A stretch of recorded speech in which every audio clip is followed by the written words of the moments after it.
Hey everyone, welcome to my review of the Hurom H400 Slow Juicer. Inside this video, we're going to go ahead and unbox this juicer, set it up step by step, and test out all the different features. And by the end of the video, you're going to know whether or not this juicer is worth buying. First impressions, I was very impressed with the packaging of the Hurom H400. You can just tell that this is a quality product because it is. When unboxing the Hurom juicer, we're going to go ahead and be greeted with everything organized into different compartments. The first thing that we see is going to be this Start Here packet. This is going to contain the user manual, the recipe book, and the warranty. After that, we have a variety of different boxes, each containing different parts of the juicer. So first we have the cleaning brush, the pusher, and the power cord. And next we have the Hurom chamber set.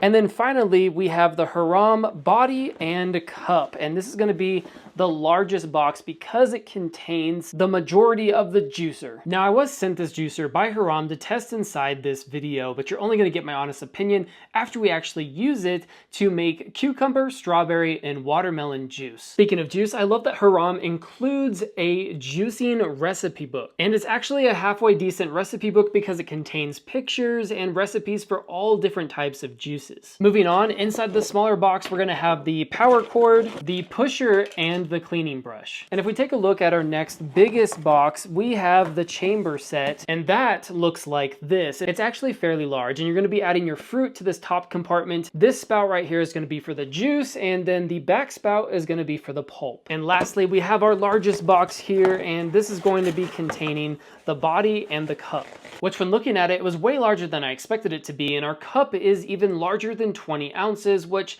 is pretty cool. Putting together this juicer is fairly straightforward. The chamber set here will twist and lock into place, and then you just simply set it into the body of the juicer just like so, and it rests on the top. We then take our pulp container here and we slide it underneath, and that will click into place, and we can take our glass and we can line it up with the spout in the back. And then of course we have the pusher that we can use once we're ready to start juicing. As far as operation goes, we have one button here. You can press it up for on. If you have it in the middle, that's going to be stop. And if the fruit ever gets caught in the juicer, you can press and hold down on this reverse button to get it unstuck. So now that we know how to put together this juicer and how to use it, it's time to test it out with some watermelon, cucumber, and strawberry juice. For this recipe, we used 1 cucumber, half of a small watermelon, and about 7 strawberries. We ended up slicing up the cucumber and cutting up the watermelon, but we left most of the strawberries intact. We opened up the hopper and put all of the fruits and vegetables in the top, and it didn't even fill to the max line. After that, there's one important step that you don't want to miss, and that's opening up the juice drain so that the juice won't go backwards into the juicer. After that, we were ready to start juicing, and all we had to do was hit the power button. And once it started juicing, we were so surprised about how quiet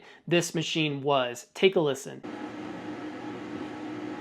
Not only was it quiet, but it created over 400 milliliters of juice, and that was way more than we were expecting to get out of those few veggies and fruits. My wife and I ended up trying the watermelon, strawberry, and cucumber juice, and we both loved it more than we thought we would. There was very little pulp within the juice because all of the pulp was pushed to the back container. I then moved on to the cleaning process, which was really simple. All you had to do was disconnect the chamber from the body and then rinse out the 4 different pieces within the chamber. So you have the hopper, and that's really simple to rinse out. Then you have the blade and the interior of the chamber, and then the actual chamber itself. The whole process took less than a few minutes to clean, which I really appreciated. All in all, the Hurom H400 Slow Juicer really blew me away in terms of how quiet it was, how easily it created that juice, and how simple the cleaning process was. You can definitely tell that this is a top-of-the-line juicer, and it performed better than I expected it would. The whole process of juicing with the Hurom H400 was a breeze, and I loved every second of it. Never once did I get any of the cucumbers or other fruits or veggies stuck in the juicer, and it performed like a pro. Which brings me to my conclusion on whether or not I would recommend this, and yes, I would absolutely recommend the Hurom H400. If you are in the market for a new juicer and you want the top of the line slow juicer, then I highly recommend checking out this one. I, for one, haven't really been in juicing for very long, and this is going to make me want to juice way more often than I ever thought I would. So in my personal opinion, the Hurom H400 Slow Juicer is one of the best slow juicers out there, and I believe it's worth it. Thank you so much for watching this video review, and I hope that it helped. If you're into more content like this, my name's David and I do home and outdoor product reviews, product comparisons, and top 5 best videos. So if you're into that kind of stuff, make sure to subscribe to the channel, like this video, and stay tuned for when I release my next review.